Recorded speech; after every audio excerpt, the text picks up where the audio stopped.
کیا آپ نے کبھی قرآن مجید کی آخری 2 صورتوں پر غور کیا ہے؟ سورۃ الفلق اور سورۃ الناس۔ اللہ کے نبی کریم صلی اللہ علیہ وآلہ وسلم کو ان دونوں صورتوں کے ذریعے ایک عظیم راز سکھایا گیا۔ اگر آپ غور کریں تو ایک عجیب بات سامنے آتی ہے۔ سورۃ الفلق میں 4 چیزوں سے پناہ مانگی گئی اور وہ چاروں کتنی خطرناک، خوفناک اور تباہ کن ہیں۔ اللہ فرماتے ہیں قُلْ أَعُوذُ بِرَبِّ الْفَلَقِ، کہہ دو میں پناہ مانگتا ہوں صبح کے رب کی۔ اور پھر 4 شر بیان کیے، تمام مخلوق کے شر سے، اندھیرے کے چھا جانے کے شر سے، جادو کرنے والیوں کے شر سے اور حسد کرنے والوں کے شر سے۔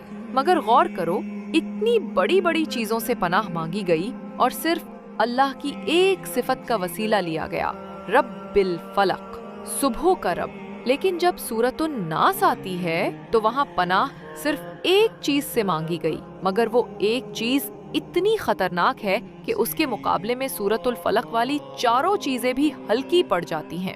اللہ فرماتے ہیں کہہ دو میں پناہ مانگتا ہوں انسانوں کے رب، انسانوں کے بادشاہ اور انسانوں کے معبود برحق کی۔ کس سے؟ من شر الوسواس الخناس، وسوسہ ڈالنے والے کے شر سے۔ خناس یعنی وہ دشمن جو تمہارے دل پر وار کرے اور تمہیں خبر تک نہ ہو۔ وہ کبھی دوست بن کر آتا ہے، کبھی خیال کے روپ میں، کبھی دل میں شک کی صورت میں۔ پہلے وہ وسوسہ ڈالتا ہے، پھر خود چھپ جاتا ہے تاکہ تم سمجھو یہ خیال میرا اپنا ہے۔ یہی وہ وسوسہ ہے جو محبت کرنے والے دلوں میں بدگمانی ڈال دیتا ہے، شوہر اور بیوی کے درمیان دیواریں بنا دیتا ہے، رشتے، سکون، ایمان سب کو توڑ دیتا ہے۔ شیطان کا یہی سب سے خطرناک ہتھیار ہے۔ وہ تمہارے اندر داخل ہوتا ہے، تمہارے دل پر قبضہ کرتا ہے اور تمہیں تمہارے ہی خلاف کر دیتا ہے۔ اسی لیے اللہ نے فرمایا اگر تم چاہتے ہو کہ تمہارا دل محفوظ رہے، تمہارے رشتے سلامت رہیں اور تمہارا ایمان قائم رہے تو ہمیشہ یہ دعا مانگو، قُلْ أَعُوذُ بِرَبِّ النَّاسِ، میں پناہ مانگتا ہوں انسانوں کے رب کی۔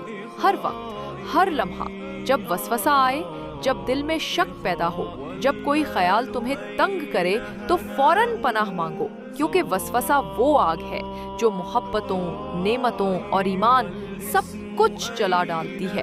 اللہ ہمیں خناس کے شر سے محفوظ فرمائے، ہمیں اپنے ذکر میں زندہ رکھے اور ہمارے دلوں کو وسوسوں سے پاک رکھے۔ اللہم آمین۔